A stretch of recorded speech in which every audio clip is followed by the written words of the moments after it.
ইনশাআল্লাহ আগামী দিনে দেশ পরিচালনার দায়িত্বে যারা আসবে আমরা সকলে নবী করিম সাল্লাল্লাহু আলাইহি সাল্লামের যে ন্যায়পরায়ণতা, সেই ন্যায়পরায়ণতার আলোকে আমরা দেশ পরিচালনার সর্বোচ্চ চেষ্টা করব।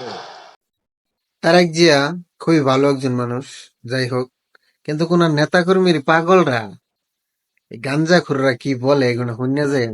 আর একটু শেয়ার করে আর সারা বাংলাদেশের মানুষে শুনেন যে তারেক জিয়ার নেতাকর্মীরা তো পাগল হইছে।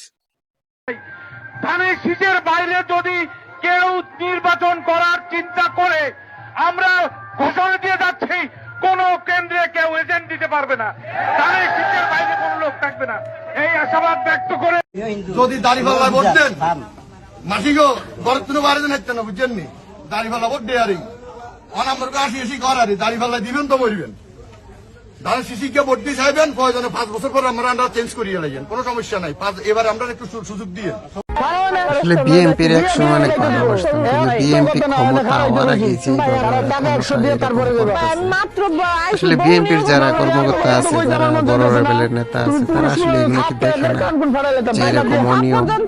আসলে কি বলবো, আগে বাপে বিএনপি করতো, এই হিসেবে আমরাও করতাম, কিন্তু এখন বিএনপির যে পরিস্থিতি তাতে বিএনপির ঘৃণা করা ছাড়া কোনো কিছু নেই। দেশের স্বার্থে, জনগণের স্বার্থে, বিএনপির স্বার্থে শুধু হিন্দু না, যদি ফেরাউন আসে তাকেও আমরা সাপোর্ট দেবো।